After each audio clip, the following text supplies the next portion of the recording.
hypernatremia. So it is one type of electrolyte. So if the hyponatremia, what is meant by hyponatremia? That thing now I will explain. So hyponatremia. So in previous class we have discussed about hyponatremia, and now I am going to discuss about hypernatremia. So this is the subject of fundamental nursing and chapter is therapeutic nursing, and it involves the care of patient with fluid and electrolyte imbalance. So in this topic going to discuss about hyponatremia. So already we have discussed previous, that is hyponatremia, and now I am going to discuss about hypernatremia.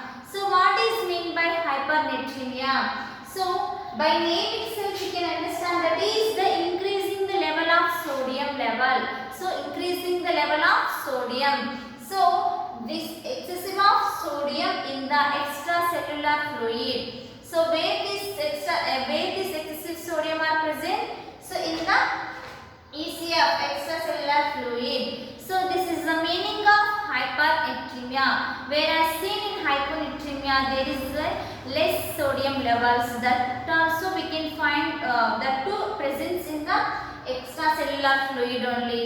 That we can found in gastric and intestinal fluids, secretions, and bile and pancreatic fluid. So whereas come for hypernatremia, it is the increasing the level of sodium level, and next thing is it is presence in the extracellular fluid. And next we will see causes of hypernatremia. So what are the conditions it leads to the hypernatremia? That thing now we will see.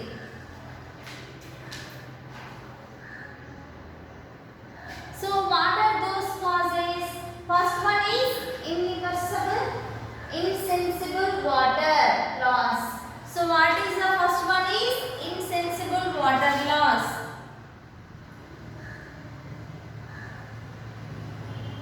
First one is insensible water loss. So what is meant by insensible water loss? The amount of body fluid loss from the respiratory system or skin and water in the excreted stool. So insensible water loss, where it is occurring this water loss in the body through respiratory system and skin, and it is excreted in the stool also. So this is one type of cause that leads to the hypernatremia. And next thing is diarrhea. The patient is having diarrhea, so there is a chance to go for hypernatremia and fever also. If the patient is having high temperature, hyperpyrexia, so that kind of patients may have hypernatremia. And next thing is heat stroke. Due to prolonged exposure to the sun, there is a chance to get heat stroke, and it may lead to the hypernatremia. And next thing is excessive use of salt. If the patient or any humans, if they are taking, when they are taking food, if they are taking excessive salt, so that may lead to the hypernatremia. So these are the causes we can see in hypernatremia. So one more time I will read it. First one is insensible water loss. So where this water loss occurring? So the amount of body fluid is lost from the respiratory system or skin and water in the excreted stool. And second one is diarrhea. So if any patient is having diarrhea, there is a chance to go for hypernatremia. There is a chance to get hypernatremia. And next one is pyrexia condition. So due to high temperature, there is a chance to get this hypernatremia. And heat stroke also. The heat stroke also one type of cause to lead to the hypernatremia. And excessive use of salt. So these are the causes we can see in hypernatremia condition. So after complete these causes, which type of clinical manifestations may present in the patient? That thing now I will explain. First one is thirst. The patient may feel thirst. And next thing is dry and sticky mucous membrane. So the mucous membrane may be dry or sticky. So next thing is tongue is red color. So tongue is red color. And next thing is weakness and restlessness may be present in the patient due to this hypernatremia. And next one is decreasing the level of consciousness. There is a in consciousness there is a decreasing. So there is a decreasing levels of consciousness. The patient may not be unconscious. So and next thing is due to this the decreasing level of consciousness, there is a chance to get disorientation. So if the patient is not unconscious, there is a chance to get disorientation. If the conscious levels are decreasing, automatically the patient will not speak properly. All the disorientation he will give. And next thing is convulsion. So these are the clinical manifestations we can see in hypernatremia condition. So one more time. First one is thirst. The patient may feel thirst due to this hypernatremia. And second one is dry and sticky mucous membrane may present due to this hypernatremia. And third one is tongue color may become red because of this hypernatremia. And fourth one is weakness and restlessness due to this hypernatremia. And there is a chance to decrease in the level of consciousness. So due to decreasing the level of consciousness, the patient may not speak properly. So whatever the doctor and whatever the physician and nurse they were asking the question the further he will not give the correct answer. He will speak all disoriented. And next thing is convulsion. So these are the clinical manifestations we can see in hypernatremia condition patient. So next you will see what is the investigations they will advise such type of condition. So dear students, we are discussing about hypernatremia. So we completed now clinical manifestation in this hypernatremia. So next we will go for laboratory findings. So in laboratory findings, which type of investigations they will advise? So serum sodium. So they will see the serum sodium values especially in the blood. So what is the normal value of sodium? That is 135 to 145. So mg per L. So if it is above 145, that is called as a hypernatremia, increasing the sodium levels. And if it is below 135, that is the decreasing the level of sodium, and it is called as a hyponatremia.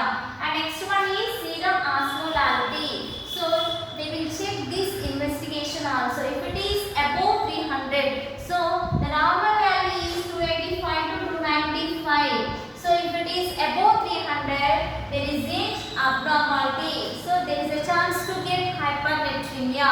So already we have seen that is what is this serum osmolality is if it is increasing, there is a chance to release the antidiuretic hormone. So this is the serum osmolality investigation. And next one is after seeing this blood investigation, in nursing intervention as a nurse, how she has to give the treatment for a hypernatremia condition patient. So first thing is she has to assess the clinical manifestation. So the nurse has to assess the clinical manifestation of the patient, and she has to check the vitals and especially BP. And who is having hypernatremia, so such type of condition they have to check the BP and everything, GRBS, temperature, pulse rate, respiration, everything they have to check.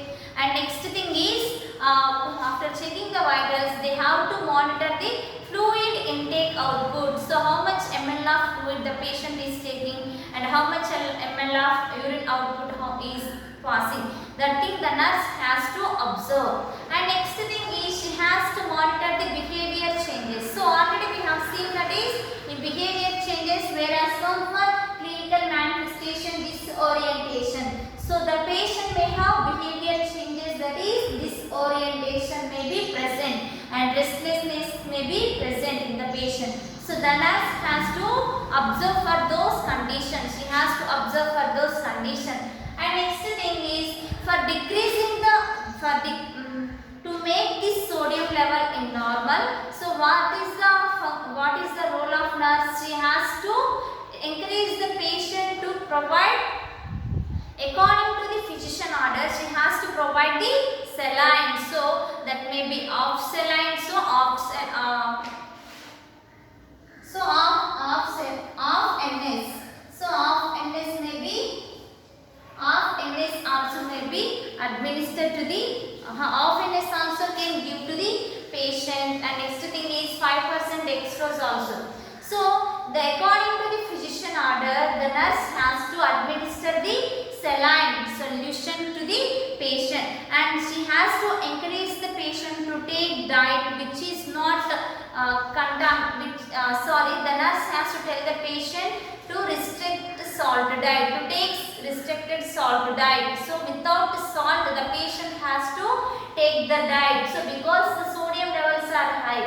So whereas comfort in hyponatremia, there is a decrease in the sodium level. So then the patient can take high sodium level, high sodium diet. So whereas comfort hypernatremia, the patient has to take low sodium, low salt diet, and without salt diet. So that kind of diet the patient has to take. So the patient has to take. So regarding these conditions, the patient may have fear and anxiety. So in order to prevent the fear and anxiety, as a nurse she has to provide health education regarding the nature of illness to the patient and their family members. And next thing is she has to provide psychological support, and she should tell which type of diet the patient has to take. And next thing is at home how the patient has to take care, how the family members has to take care of the patient. That thing the nurse has to tell, and she has to provide health education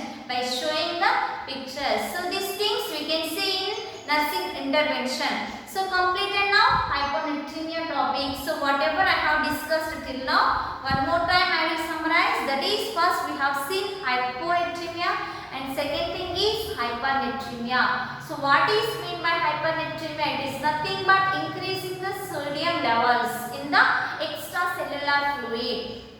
And next thing, what are the causes? So to occur this hypernatremia, that thing we have seen. And after seeing these causes, which type of clinical manifestations may be present in the patient? So that thing also we have seen. So by seeing that things, especially in such type of condition, they will, which type of laboratory findings they will do, that thing we have seen.